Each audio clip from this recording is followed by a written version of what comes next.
श्री सद्गुरु देव की विश्व वशिष्ठ महाराज की जय।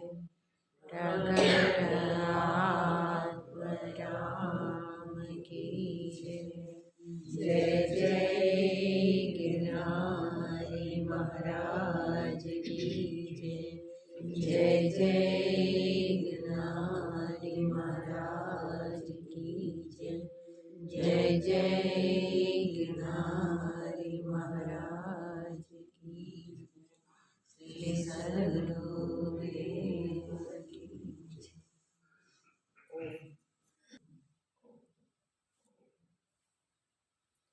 ओम ओम ओम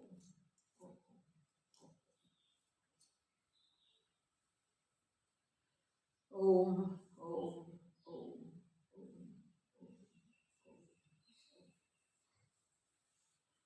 अपने मनःबंध से राम जी को जो नवनीत की अनुभूति हुई, उसमें उन्होंने एक बात बताई बहुत अच्छी, कि आत्म तत्व ही सत है, वही प्राप्त होना चाहिए, उसी पद में ही प्रतिष्ठित होकर फिर ये कर्म जो राग द्वेष मिश्रित होते हैं वो कर्म करें तो उसमें राग द्वेष स्पर्श नहीं कर सकते। तो हे मनुष्यर, उस पद में प्राप्त होने के लिए जो भी मेरा मार्गदर्शन करने जैसा आपको लगता है वो मार्गदर्शन मुझे कीजिए। ये चंचल चित्त की स्थिरता के बिना परम पद में स्थिति नहीं हो सकती, इसलिए चित्त को स्थित करने का उपाय बताइए। ये भोग वासनाएं छूटनी बहुत मुश्किल है, विषय आसक्ति उससे बचना बहुत मुश्किल है। वो मेरी आसक्ति छूटे, मेरी भोग वासना मिट जाए और नित्य प्रति परम पद में प्रतिष्ठित हो सकूं, वो मुझे कहिए। अगर आज तक किसी ने वो पद पाया है तो उसकी भी बात बताइए। अगर आपने पाया है तो आपने किस युक्ति से पाया, किस प्रकार पाया, वो बताइए। अगर आपने नहीं पाया है तो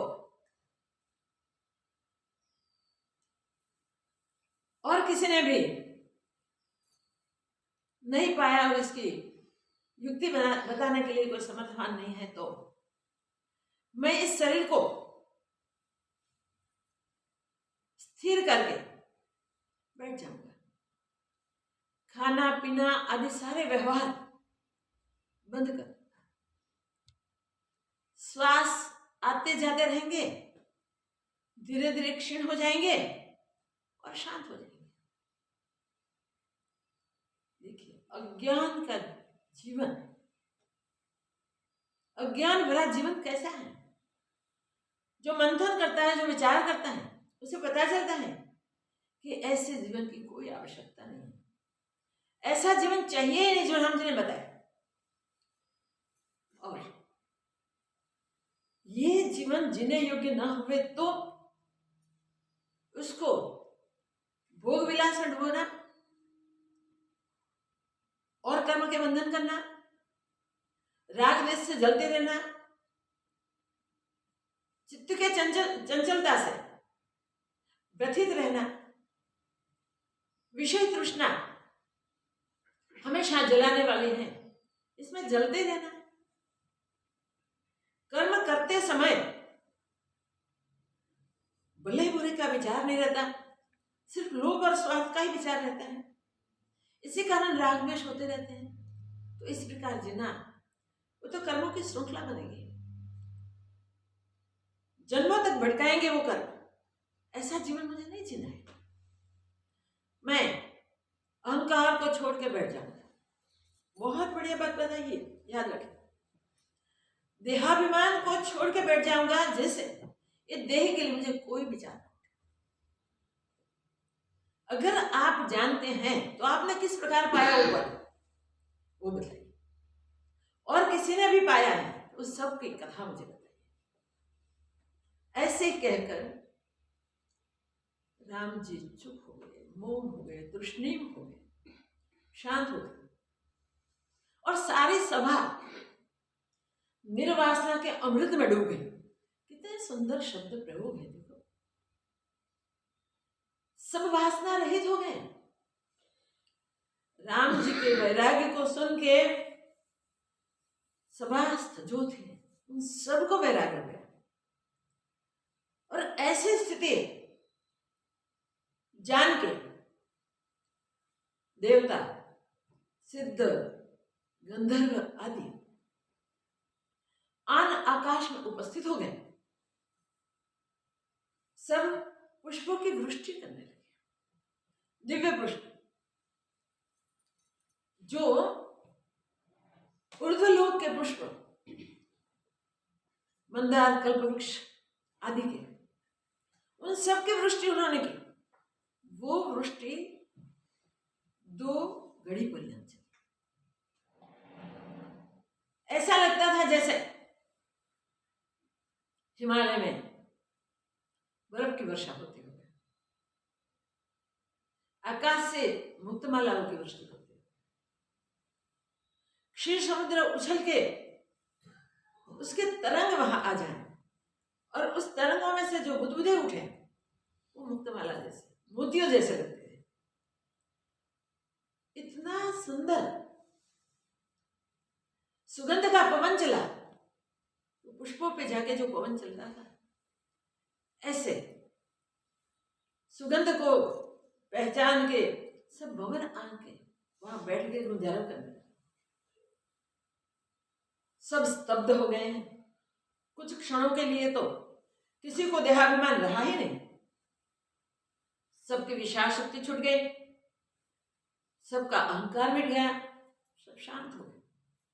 उसमें ठीक है, सभा में बैठे थे जो मुमुक्षु थे, उनका मन शांत हो जाए, आगे बढ़ो।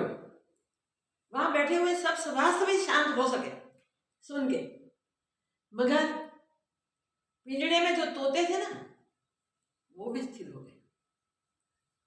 माताओं की गोद में जो बच्चे थे वो भी अचल हो गए, माताएं भी स्थिर हो गए। जो बगीचे में पशु फिरते थे वो भी शांत हो गए, प्राणी सब शांत हो गए।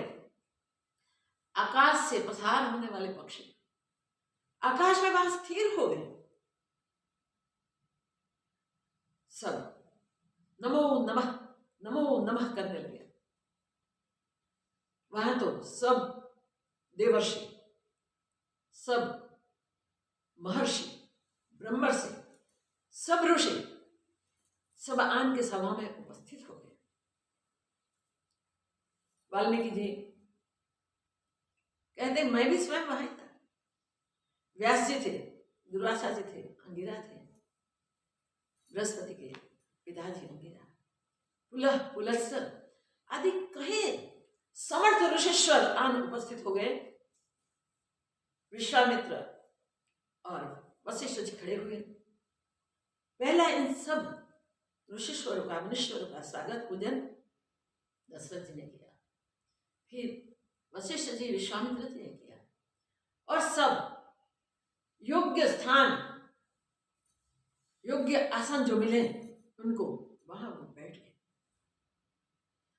ये सुनने के लिए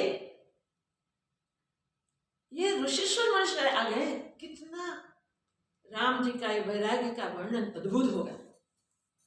राम जी की जिज्ञासा कितनी प्रबल होगी सोचे। और देवता लोग वहां कहने लगे, सिद्ध कहने लगे कि राम आप धन्य हो, आपका कुल रघुवंश पूरा आपके कारण धन्य है। ये सत्संग, आपके जो प्रश्न है वो प्रश्न तो उत्तम है, वो सुनने योग्य थे। अब इसका उत्तर भी उत्तम ही होगा, इसलिए वो सत्संग सुनने के लिए, उत्तर सुनने के लिए भी सब स्थित हो जाते हैं। तो देवता, सिद्ध, गंधर्व, किन्नर आदि सब इस सभा में आ गए। भिन्न भिन्न शरीर धारण करके जो भी आकाशचारी थी वो आ गए, वो पाताल में रहने वाले थे वो भी आ गए, भूलोक में बसने वाले सब इस सत्संग सुनने के लिए आतुर होकर आ गए। सब भिन्न भिन्न प्रकार से अपने योग्य स्थान प्राप्त करके आके बैठ गए।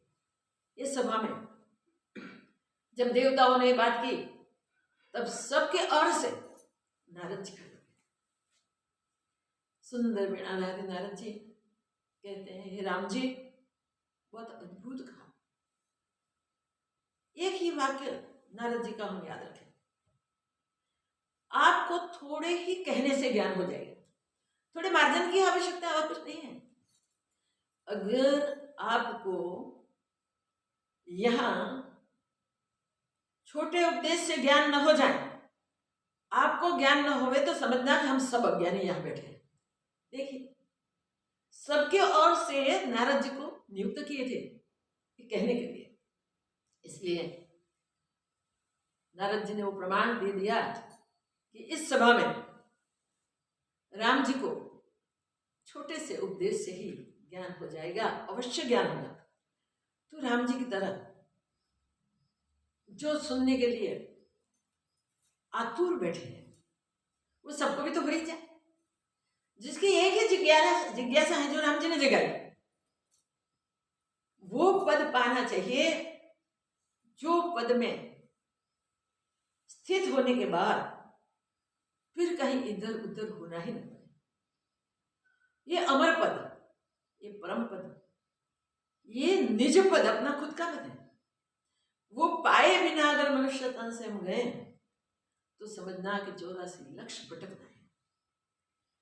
राम जी का ये परम वैराग्य अपना हो जाए, इसके लिए हम सबको परम पुरुषार्थ करना है, कड़ा पुरुषार्थ करना है। जब कड़ा पुरुषार्थ करेंगे तब हमारी मोक्षेच्छा प्रबल होगी, और मोक्षेच्छा प्रबल होगी तब हमें वो योग मिल जाएगा जिससे हमें उस पद के लिए उपदेश मिले और उसका सार ग्रहण करके हम आगे चले, हमारी ये आध्यात्मिक यात्रा गति पकड़े और हम पूर्णता तक पहुंचे।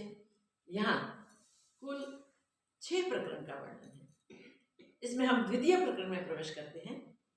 प्रथम प्रकरण जो हमने अभ्यास किया वो वैराग्य प्रकरण, द्वितीय प्रकरण मुमुक्षु प्रकरण है। वहां राम जी को उपदेश होगा। राम जी शांत होके हाथ बांध के चातक जैसे आकाश से बूंद ग्रहण करने के लिए देखता रहता है, वैसे यहाँ उपदेश प्राप्त करने के लिए मनुष्य के सामने देखते बैठे हैं और उनकी प्रार्थना सबने स्वीकार्य की है। नारद जी ने कह दिया कि आपको अवश्य ज्ञान होगा, तो हम पक्का करें कि नारद जी तो भूमिका वचन है, वो सफल हुए ही हो, हम सबको भी अवश्य ज्ञान होगा। हम इसके लिए पूरा पुरुषार्थ करेंगे। महापुरुषों की कृपा है। स्वयं राम जो निर्गुण निराकार ब्रह्म है, जब जब इस संसार में कोई भी अराजकता फैलाई, जब संत दुखी हुए, भक्त दुखी हुए, साधक दुखी हुए, जब देखा कि प्रजा सब दुखी हो रही है और असुरों का बल बढ़ रहा है, तब उस स्थिति को संभालने के लिए भगवान कोई न कोई रूप से प्रकट होते हैं। निर्गुण निराकार ब्रह्म स्वयं साकार रूप धारण करके आते हैं और जब आते हैं तब सबका कल्याण का प्रबंध कर देते हैं। रामावतार का मनुष्य मात्र के लिए कल्याण का प्रबंध मीन्स योग वासिष्ठ महारामायण। जो सत्संग, जो संवाद वशिष्ठ महाराज और राम जी के बीच हुआ है, वो हमारा भी उनके साथ साथ चले, हमारे लिए ही उन्होंने संग्रहित कर रखा है, तो हमारा भी वही चले प्रवाह, हम वही सत्संग करें और सत्संग के अनुसार हमारा जीवन बने। बहुत स्पष्ट राम जी ने बताया है कि हम संसार में कर्म करें मगर जल कमल मत रह के करें। तो संसार में जो भी रहे हैं, जो भी हैं, उन सबके लिए उपदेश है, सिर्फ ज्ञानी वैरागी के लिए नहीं है। कहीं गृहस्थी ऐसे कहते हैं कि ये तो बहुत कठिन है और सिर्फ साधु सन्यासियों के लिए ही है, बाकी गृहस्थी वगैरह के लिए नहीं है। नहीं, गृहस्थी के लिए पहले है, क्योंकि वशिष्ठ महाराज उपदेश करने वाले गृहस्थी थे और उपदेश सुनने के लिए जो बैठे हैं वो राम गृहस्थाश्रम में। देखिए, तो राम जी और वशिष्ठ महाराज का संवाद सबके लिए है, वो बात को याद रखें। इतने बचपन में, किशोर अवस्था में राम जी को सारे संसार के ओर से वैराग्य हुआ, संसार मिथ्या भ्रामक समझ में आ गया और जिज्ञासा से उन्होंने महापुरुषों के पास परम पद की प्राप्ति के लिए प्रार्थना की।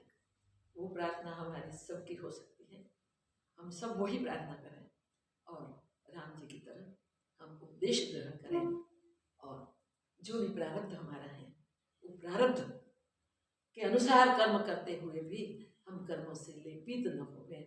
वही श्री राम के चरणों में और इन महापुरुषों के चरणों में हमारी प्रार्थना पूर्वक अपने चित्त की चंचलता को छोड़ के, मन के संकल्प विकल्पों को भी छोड़ के स्वस्थ चित्त से इस सत्संग को सुने। मुमुक्षु प्रकरण का प्रारंभ होता है आज, जो द्वितीय प्रकरण है योग वासिष्ठ का।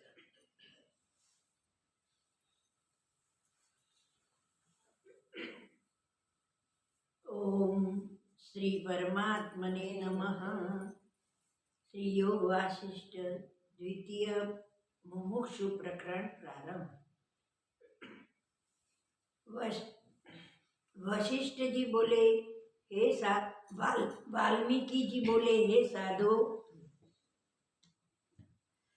वाल्मीकि जी कहते हैं, देखिए वाल्मीकि जी भारद्वाज को सुना रहे हैं जो संवाद वशिष्ठ महाराज और राम जी के बीच हुआ है, जो ये सभा में हुआ वो सब कुछ पहले यहाँ तक सुनाया। अब आगे भी अपने शिष्य को भारद्वाज को कहते हैं, हे साधु। भारद्वाज साधु स्वभाव के हैं और वाल्मीकि जी के परम शिष्य हैं, जिनको सबसे पहले ये योग वासिष्ठ रामायण पूरी पहले 6 कांड और फिर ये 6 प्रकरण वाल्मीकि जी ने सुनाए थे, बताए थे और इसके अनुसार भारद्वाज जी 6 प्रकरण सुन के फिर अधिकारत्व सिद्ध होते। जब ब्रह्मा जी ने उनको आगे के 6 प्रकरण सुनाने के लिए जब वाल्मीकि जी को कहा तो वाल्मीकि जी ने शुरू किया है। प्रथम प्रकरण पूरा हुआ है। द्वितीय प्रकरण में प्रवेश होते वाल्मीकि जी कहते हैं, हे साधु, हे भारद्वाज, ये वचन परमानंद रूप है और कल्याण के करता है। इनमें ये वचन सुनने की प्राप्ति और उनमें सुनने की प्रीति तब उपजती है जब अनेक जन्म के पुण्य इकट्ठे होते हैं। परमानंद की प्राप्ति कराने वाले ही वचन है। उसमें प्रीति तब होती है जब हमारे कई जन्मों के पुण्य इकट्ठे होते हैं। देखिए, ये सुनने वाले सब श्रोताओं के पुण्य इकट्ठे हुए हैं, जिससे ये सुनने को मिल रहा है। सुनने को मिल रहा है, इसके साथ अब हम जीवन में व्यवहार में उसको ले आवे और परम ज्ञान इसके माध्यम से प्राप्त कर लें। जैसे कल्प वृक्ष के फल को बड़े पुण्य से पाते हैं, वैसे ही जिसके बड़े पुण्य कर्म इकट्ठे होते हैं उसकी प्रीति इन वचनों के सुनने में होती है। जिसके पुण्य इकट्ठे अन्यथा होते नहीं हैं, बहुत सारे पुण्य इकट्ठे होते हैं, उसको ही इस शास्त्र को सुनने में प्रीति होती है। अन्यथा पुण्य नहीं है तो इस शास्त्र सुनने की प्रीति नहीं हो सकती। ये वचन परम बोध के कारण है, परम ज्ञान के वचन कारण रूप है। वैराग्य प्रकरण के 1500 श्लोक है। 1000 श्लोक वैराग्य प्रकरण के हैं।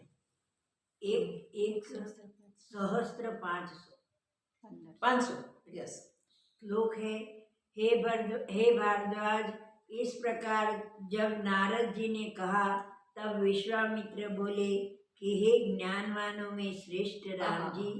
नारद जी ने प्रॉमिस कर दिया, आपको अवश्य ज्ञान हो जाएगा। इस प्रकार नारद जी ने कहा तो विश्वामित्र जी कहते हैं, हे राम जी, ज्ञानवानों में श्रेष्ठ राम जी, जितना कुछ जानने योग्य था सो तुमने जाना है। इससे अब तुम्हें जानना और नहीं रहा। आहा, हे ज्ञानवानों में श्रेष्ठ राम जी। देखिए संबोधन, आप ज्ञानी ही हो, बल्कि जो भी ज्ञानी है उस सब में आप श्रेष्ठ हो। इसलिए जो जानने योग्य था वो तो आपने जान लिया है, आपको इसके सिवा और जानने की जरूरत नहीं है। हाँ, इससे अब तुम्हें जानना और नहीं रहा, पर उसमें विश्राम पाने के लिए कुछ मार्जन करना है। बस, मगर तुमने जो जाना है उसमें विश्राम पाने के लिए, उसमें स्थित होने के लिए, इसमें परम शांति का अनुभव करने के लिए थोड़े मार्जन की आवश्यकता है। जैसे अशुद्ध आदर्श की मलिनता दूर करने से मुख स्पष्ट भासता है, वैसे ही कुछ उपदेश की तुमको अपेक्षा है। जैसे मलिन आदर्श की मलिनता साफ करने से मुख क्लियर दिखता है, वैसे ही बस ये थोड़ी ही मलिनता तो है ही नहीं, ये तो इसकी दृष्टांत है, ये थोड़ी मार्जिन की आवश्यकता है। हे राम जी, आप ही के सदस्य भगवान व्यास जी के पुत्र सुखदेव जी हुए हैं। आप जैसे ही भगवान व्यास जी के पुत्र सुखदेव जी हुए हैं। वह भी बड़े बुद्धिमान थे। उन्होंने जो जानने योग्य था सो जाना था, पर विश्राम के निमित्त उनको भी अपेक्षा थी, सो विश्राम को पाकर शांत हुए थे। बस, सुखदेव जी को भी जो जानने योग्य था उन्होंने जाना था, जो पाने योग्य था उन्होंने पाया था। उन्हें थोड़ी विश्राम की आवश्यकता थी तो उन्होंने उपदेश सुन के विश्राम पाया था।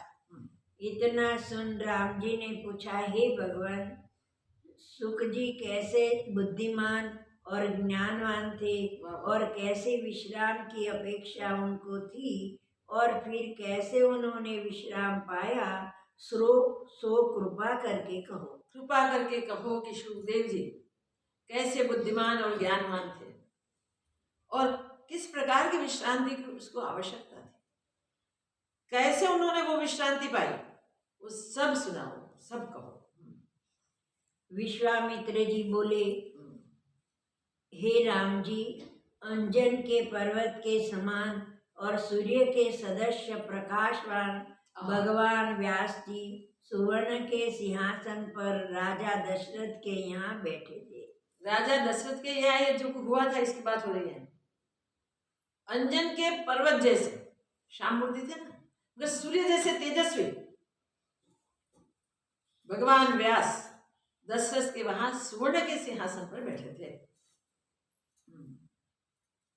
उनके पुत्र शुकजी सब शास्त्रों के वेदता थे उनके पुत्र सुखदेव जी सब शास्त्रों के ज्ञाता थे और सत्य को सत्य और असत्य को असत्य जानते थे।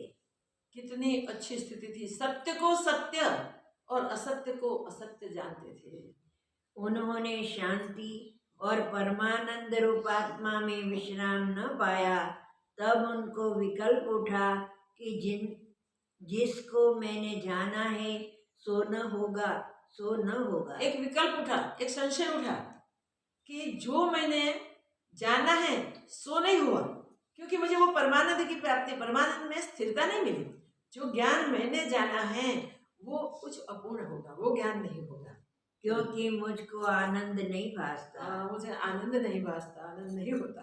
यह संशय करके एक काल में व्यास जी जो सुमेरु पर्वत की कंदरा में बैठे थे, तिनके निकट आकर कहने लगे, हे भगवान, यह संसार सब भ्रमात्मक कहाँ से हुआ है, उसकी निवृत्ति कैसे होगी, और आगे कभी उसकी निवृत्ति हुई है सो कहो। ये भ्रामक संसार की ये उठा कहाँ से? किसी को इसकी निवृत्ति हुई है? और किस प्रकार वो निवृत्ति अगर किसी को हुई है तो सो कहो। अपने पिता के पास जाके देखे पर्वत की कंदरा में कितने जिज्ञासा है। पिता घर पे आवे फिर पूछेंगे नहीं, ऐसी प्रबल जिज्ञासा है, तो वहां जाके उन्होंने विनयपूर्वक प्रश्न किया। हे राम जी, जब इस प्रकार शुक जी ने कहा तब विदित वेद शिरोमणि वेद व्यास जी ने तत्काल उपदेश किया। तत्काल वेद व्यास जी ने, वो तो ज्ञानी थे, उपदेश किया। जिसने वेदों का विभाजन किया है, जिन्होंने सब पुराण सब शास्त्र बनाए हैं, उनको भी जब भागवत की रचना की ना तब शांति मिली। नारद जी के मार्गदर्शन से परम पद में, परमात्मा स्वरूप में विश्रांति तब मिली थी। ऐसे व्यास जी जो समर्थवान थे, इसलिए वो व्यास जी भी विश्वगुरु कहलाते हैं। सारे विश्व को सत्य ज्ञान का साहित्य पूर्ण करने के लिए वेद व्यास जी उनके पास जाकर ये प्रश्न पूछा है। अब व्यास जी ने क्या किया, तुरंत उपदेश किया। वो तो ज्ञानी थे, ज्ञान का उपदेश इसी समय सुखदेव जी को किया। शुक जी ने कहा, हे भगवान, जो कुछ तुम कहते हो वह तो मैं आगे से ही जानता हूँ। आप जो कहते हैं वो तो मैं पहले से जानता हूँ। इससे मुझको शांति नहीं होती। इसलिए मुझे शांति नहीं होती। मैं जानता था फिर भी मुझे शांति नहीं मिली, आपसे सुनकर भी मुझे शांति नहीं मिलती है। हे राम जी, तब सर्वज्ञ वेद व्यास जी विचार करने लगे कि इसको मेरे वचन से शांति प्राप्त न होगी, क्योंकि पिता पुत्र का संबंध है। यहाँ पिता पुत्र का संबंध है, इसलिए पिता नहीं जानते होंगे, ऐसी शंका खड़ी हुई थी। सर्वज्ञ वेद व्यास जी, सब कुछ जानने वेद व्यास जी ने भी सब कुछ जानते थे, मगर विचार कर लिया। विचार बहुत आवश्यक है। हर परिस्थिति में बिना विचार किए कोई कार्य नहीं करना चाहिए। विचार कर लिया कि पिता पुत्र के बीच जो स्नेह का संबंध है ना, पिता को नहीं पुत्र को तो है, इसलिए उसको ज्ञान नहीं होगा। उन्होंने बताया।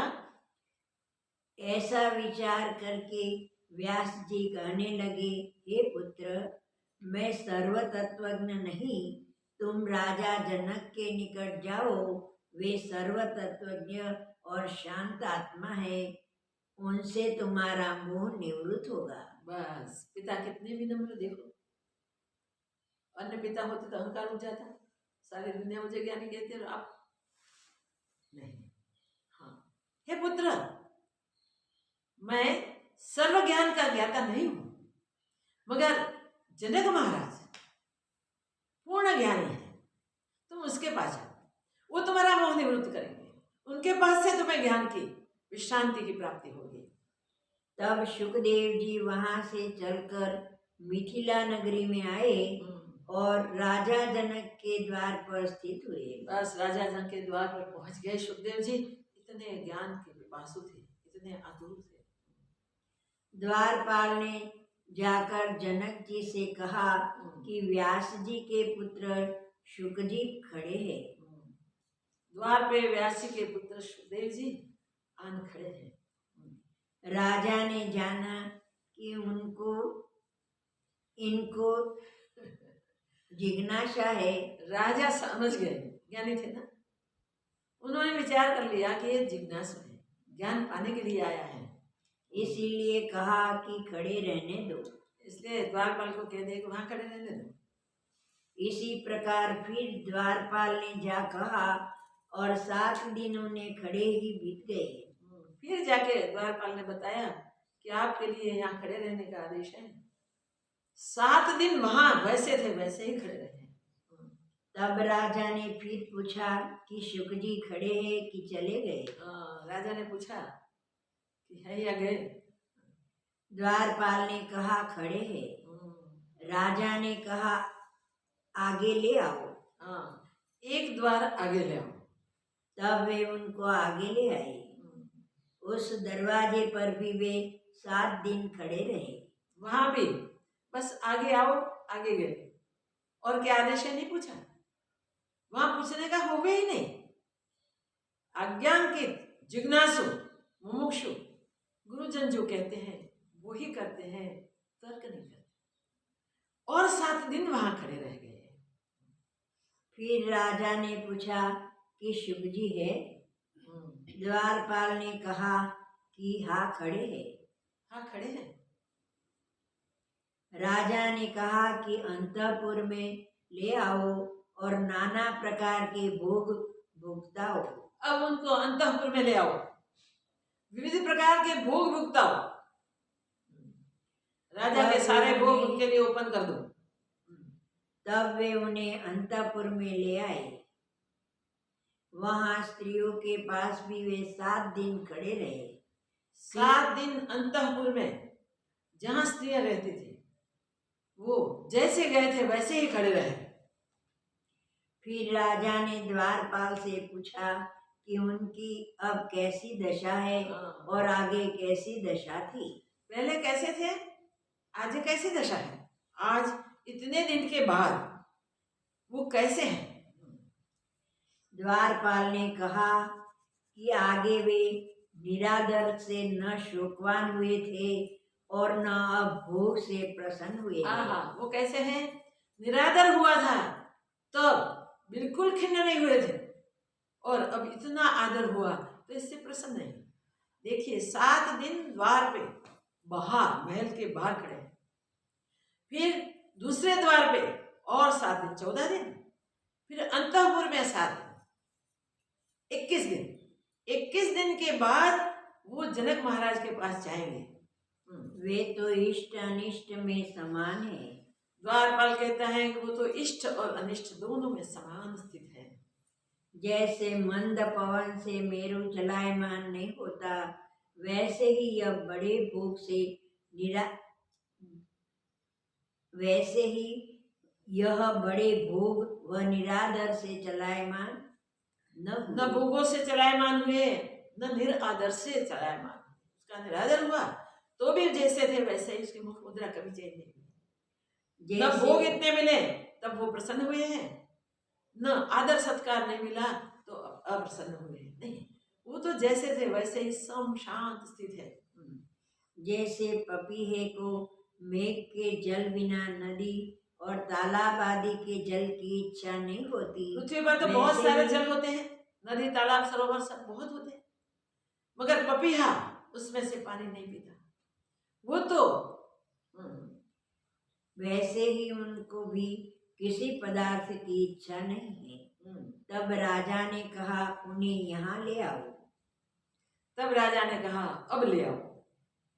ऐसे जब हमारी जिज्ञासा प्रबल बन जाती है, हमारा आदर निरादर हमको दिखाई नहीं देता, न भोग हमें खींच सकते हैं, न चित्त हमारा चंचल होता है। ऐसी जब हमारी स्थिति होती है तब ज्ञानी पुरुषों का सानिध्य प्राप्त होता है।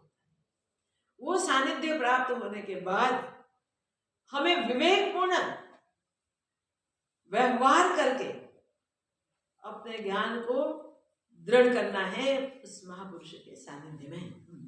जब सुख जी आए तब राजा जनक ने उठ के खड़े होकर प्रणाम किया। देखिए, राजा जनक ने आसन से खड़े होकर सुखदेव जी को प्रणाम किया। फिर जब दोनों बैठ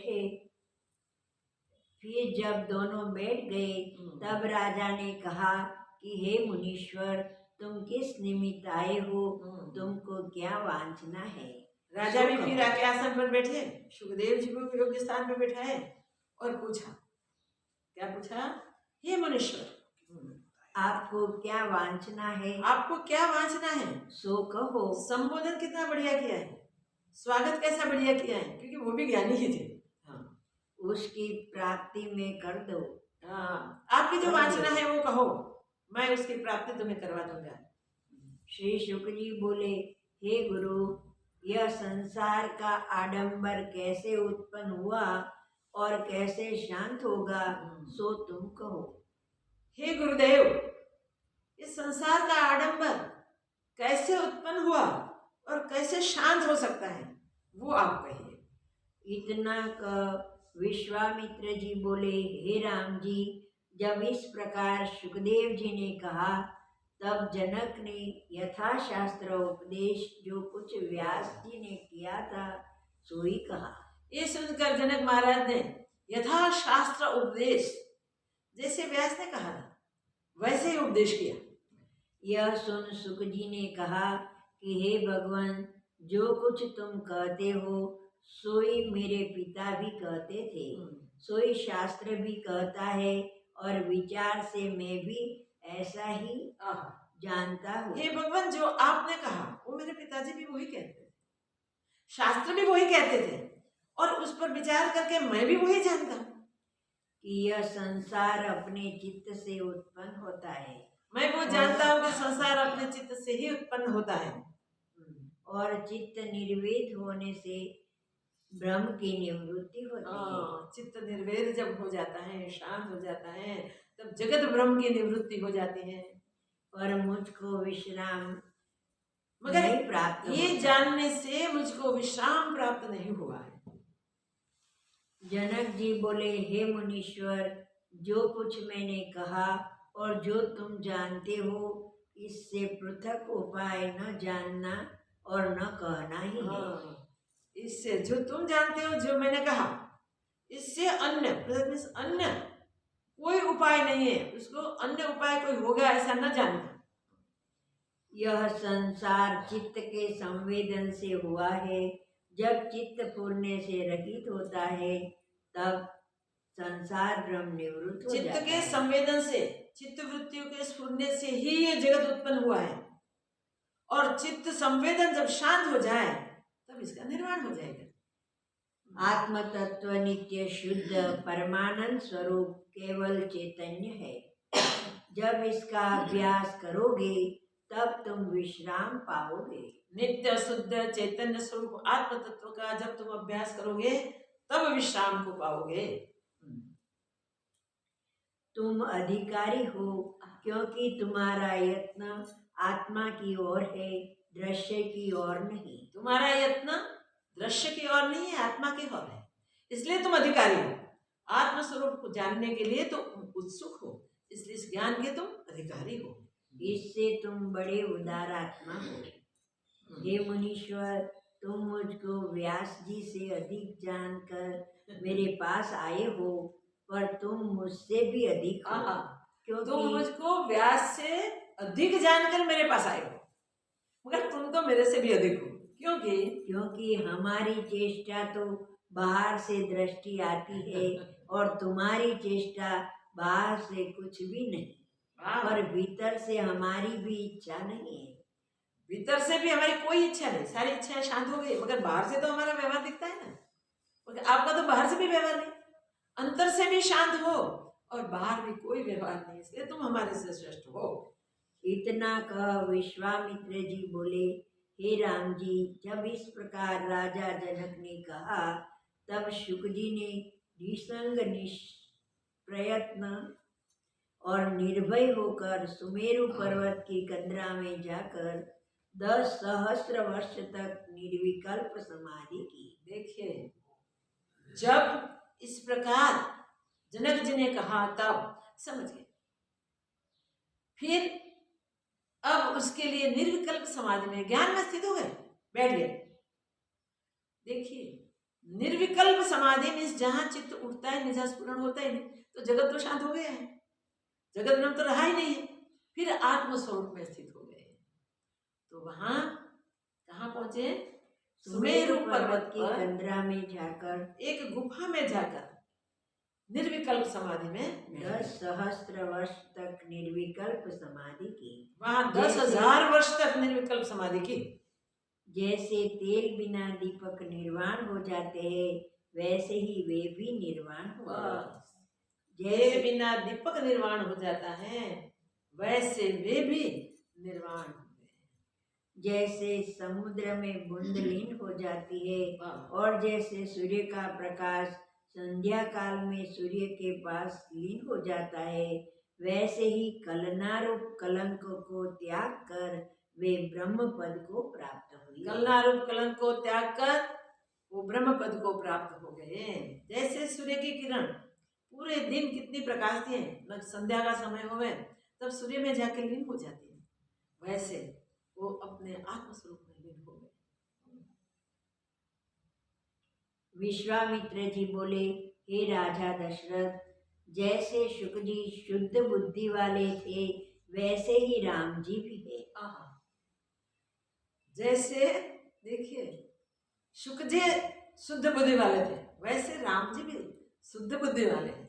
विश्वामित्र जी कहाँ भूल गए अपनी बात। देखिए, जैसे शांति के निमित्त उनको कुछ मार्जन कर्तव्य था, वैसे ही राम जी को भी विश्राम के निमित्त कुछ मार्जन चाहिए, क्योंकि आवरण करने वाला जो, वैसे सुखदेव जी को भी जैसे वैसे राम जी को भी थोड़े मार्जन की आवश्यकता है, क्योंकि आवरण करने वाला जो भोग है उनसे इनकी इच्छा निवृत्त हुई है।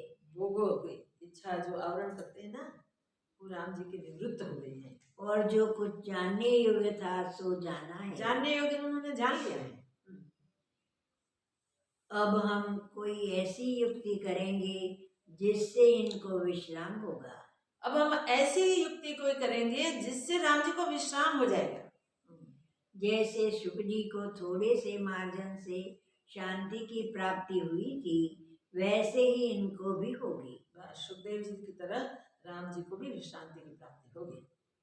हे राजन, जैसे ज्ञानवान को आध्यात्मिक आदि दुख स्पर्श नहीं करते, जैसे ज्ञानवान को आदि देविक आदि भौतिक आध्यात्मिक दुख स्पर्श नहीं करते हैं, वैसे ही राम जी को भी भोग की इच्छा नहीं स्पर्श करती। राम जी को भोग की इच्छा कोई स्पर्श नहीं करती। भोग की इच्छा सबको दीन करती है। भोग इच्छा ही दीन करने वाली है सबको।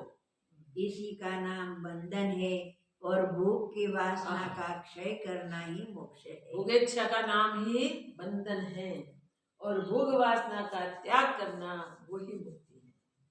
जो जो भोगों की इच्छा करता है, त्यों त्यों लघु होता जाता है। मनुष्य भोगों की इच्छा जैसे जैसे करता जाता है, वैसे वैसे वो निम्न होता जाता है, लघु हो जाता है। जो जो भोग वासना क्षय होती है, त्यों त्यों गरिष्ठ होता है। भोग वासना जैसे क्षय होती जाती है, वैसे वैसे वो गरिष्ठ होते जाते हैं। जब तक आत्मानंद का प्रकाश नहीं होता, तब तक विषय की वासना दूर नहीं होती। आत्मानंद का प्रकाश नहीं होता, तब तक विषय वासना दूर नहीं होती, निवृत्त नहीं होती। और जब आत्मानंद प्राप्त होता है, तब विषय वासना कोई नहीं रहती। फिर तो विषय वासना वहां टिक ही नहीं सकती।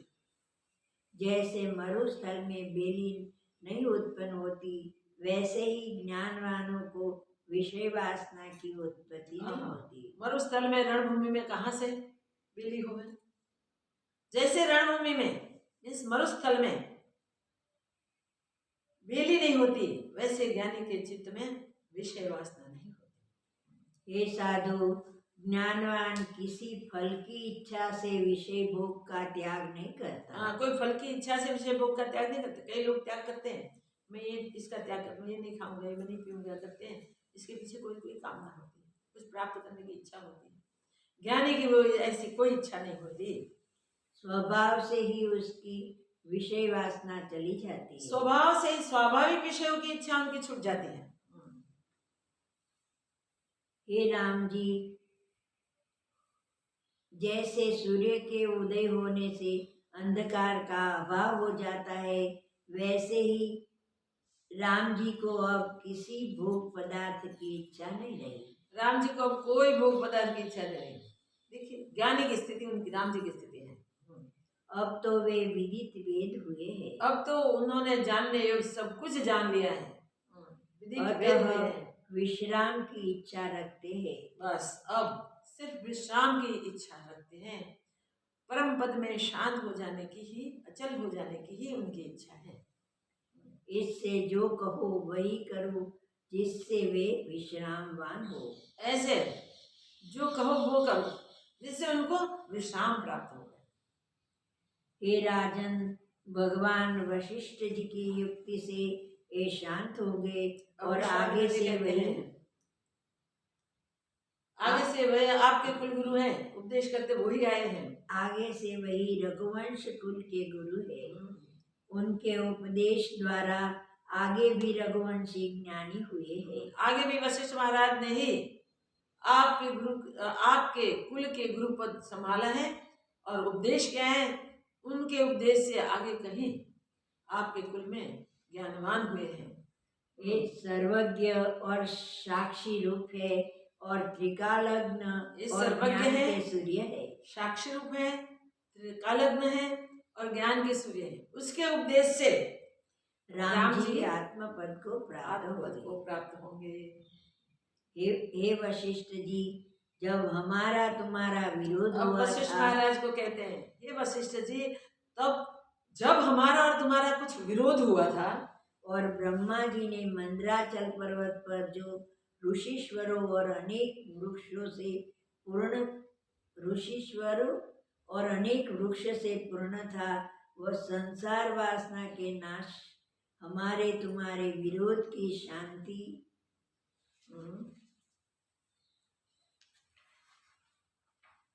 मंदराचल पर्वत जो ऋषिश्वर और मुनीश्वरों से पूर्ण था, वृक्षों से पूर्ण था, वहां ब्रह्मा जी ने हमारे तुम्हारे विरोध का शमन के लिए जो उपदेश किया था वो आपको याद है?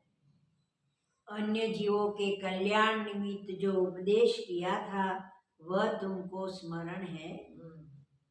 अब वही उपदेश तुम राम जी को करो, क्योंकि ये भी निर्मल ज्ञान पात्र है। राम भी निर्मल ज्ञान पात्र है, इसलिए वही उपदेश की उनको भी आवश्यकता है। तो आप, अगर आपको स्मरण है वो उपदेश, तो वही उपदेश कीजिए। ज्ञान, विज्ञान और निर्मल युक्ति वही है जो शुद्ध पात्र में अर्पण हो। ज्ञान, विज्ञान, देखिए, और निर्मल युक्तियां उज्जवल पात्र में ही अर्पण की जाती है। तो ये उज्जवल पात्र राम जी हैं। तो जो ब्रह्मा जी ने हमको ज्ञान, विज्ञान और परम पद की प्राप्ति के लिए जो युक्तियां बताई थी, वही युक्तियों का उपदेश श्री राम को कीजिए। और पात्र बिना उपदेश नहीं सोता। सिंहण केरा दूध कनक पात्र बिन ठहरे नहीं। ये ज्ञान ऐसा है, पात्र बिना ठहर नहीं सकता। जिसमें शिष्य भाव और विरक्तता न हो, ऐसे अपात्र मूर्ख को उपदेश करना व्यर्थ है। जिसमें विरक्तता न हो, वैराग्य न हो और शिष्य भाव न हो, उसको उपदेश करना व्यर्थ है। गुरुजन हमेशा वो इसलिए ही वेट होते हैं कि पूर्ण विरक्तता को प्राप्त कर ले और इसमें पूर्ण शिष्य भाव प्रकट हो, तब ज्ञान तो देने के लिए ही होता है। तब जो सच्चे गुरुजन होते हैं वो अपने अधिकारी शिष्य में वो ज्ञान उड़ेल देते हैं। उसको गुरु के पास से जाके ही अपनी शंका को व्यक्त करते ही अधिकारत्व हो जाता है, तब गुरु ज्ञान दे देते हैं। शिष्यत्व बहुत जरूरी है। शिष्यत्व कैसा होना चाहिए? वो तो जो शिष्य होते हैं ना, हो जाते हैं, उसको पता होता है कि उसे कुछ कहना नहीं पड़ता। सही में ज्ञान पिपासा लेके वो गया होता है तो उसको गुरु दे ही देते हैं, मिल ही जाता है। फिर पूछना क्या, कहना क्या, करना क्या? जो हमारा अधिकार तो सिद्ध करना है वो हम कर ले, बस इतना ही हमें देखना है। बाकी गुरु बैठे हुए होते हैं, जो पाने योग्य होता है हमें मिल ही जाता है। कदाचित विरक्त हो और शिष्य भावना नहीं तो भी उपदेश न करना। अगर विरक्तता हो, वैराग्य होवे, मगर उसमें शिष्य भाव न होवे तो उसको उपदेश न करना चाहिए। दोनों से संपन्न को ही उपदेश करना चाहिए। वैराग्य और शिष्यत्व से जो संपन्न होवे उसी को ही ज्ञान उपदेश करना चाहिए। पात्र बिना उपदेश व्यर्थ है। पात्र बिना उपदेश करोगे तो वो व्यर्थ जाएगा, अपवित्र हो जाता है। वो अपवित्र हो जाता है। जैसे दूध को चमड़े के पात्र में रखो, जैसे गौवा का दूध महापवित्र है और श्वान की त्वचा में डालिए तो अपवित्र हो जाते हैं। गौवा का दूध अति पवित्र है, मगर उसको श्वान की चमड़े में डाल दो तो वो अपवित्र हो जाता है। वैसे ही अपात्र को उपदेश करना व्यर्थ है। अपात्र को उपदेश करना व्यर्थ है। ये उपदेश सुपात्र के लिए ही है। वो पहले से विश्वामित्र जी कह रहे हैं सभाजनों को। वशिष्ठ महाराज को कहने की कोई आवश्यकता नहीं, वो तो सब कुछ जानते हैं, मगर ये बात इसलिए हो रही है कि सभाजन सब सावधान होवे और शिष्यत्व ग्रहण करके ही इस सत्संग को सुने। विरक्तता और शिष्यत्व, वैराग और शिष्य बना, दोनों हम लेके जाएं तब उपदेश हमको मिलता है, तब तक उपदेश नहीं मिलता। शंका को शंका लेके जाएंगे तो स्थिरता कहाँ से आएगी? नहीं आएगी। इसलिए विषयों से पूर्ण वैराग्य और पूर्ण शिष्यत्व दोनों जब हमारे पास आ जाता है तब गुरुजन हमें पूर्ण उपदेश कर देते हैं। हे मुनीश्वर, जो शिष्य वैराग्य से संपन्न और उदार आत्मा है वह तुम्हारे उपदेश के योग्य है और तुम वितराग उदार आत्मा, भय क्रोध से रहित परम शांति रूप हो और वैराग्य पूर्ण राम जी हैं और आप तो उदारात्मा हो। परम शांति देने का आपके पास समर्थ है। आप वैराग्यवान और परम शांत, क्रोध से रहित परम शांत रूप, इसीलिए ज्ञान देने के लिए योग्य, इसलिए तुम्हारे उपदेश के पात्र राम जी है। इसलिए तुम्हारे उपदेश के पात्र राम जी हैं और आप उपदेश करने योग्य हो। इतना कहकर वाल्मीकि जी बोले कि जब इस प्रकार विश्वामित्र जी ने कहा तब नारद और व्यास आदि ने साधु साधु कहा। साधुवाद दे दिया, यही सच्ची बात है, यही बराबर है।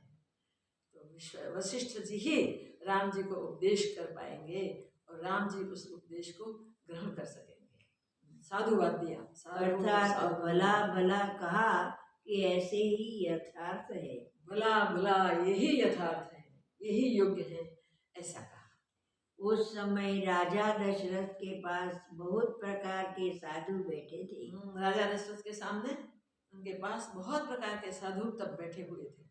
ब्रह्मा जी के पुत्र वशिष्ठ जी ने कहा कि हे मुनीश्वर, वशिष्ठ जी ब्रह्मा जी के मानस पुत्र हैं। उन्होंने कहा हे मुनीश्वर, जो तुमने आज्ञा की है वह हमने मानी। देखिए नम्रता कैसे हमारे जीवन में होनी चाहिए।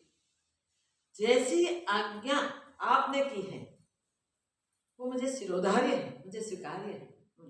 ऐसे किसी की सामर्थ्य नहीं कि संतों की आज्ञा निवारण करे। किसी का सामर्थ्य नहीं है कि संतों की आज्ञा का निवारण करे। मैं कैसे कर सकता? आपकी आज्ञा मुझे मानने है। साधु राजा दशरथ के जितने पुत्र हैं उन सबके हृदय में जो अज्ञान रूपी तम है वह मैं ज्ञान रूपी सूर्य से ऐसे निवारण करूँगा जैसे सूर्य के प्रकाश से अंधकार का नाश हो। कितनी बढ़िया बात बताई। आपकी आज्ञा का मैं अनादर नहीं कर सकता। दशरथ के पुत्र जितने हैं उन सब के अज्ञान अंधकार को मैं ऐसे मिटाऊंगा जैसे सूर्य अंधकार को मिटाता है। ऐसा उपदेश ये मुनीश्वर, जो कुछ ब्रह्मा जी ने उपदेश किया था वह मुझको अखंड स्मरण है। अक्षर सह ब्रह्मा जी का उपदेश मुझे स्मरण है। मैं वही उपदेश करूंगा, मैं वही उपदेश जिससे राम जी निसंशय हो गए, जिस उपदेश से राम जी निसंशय हो जाएंगे।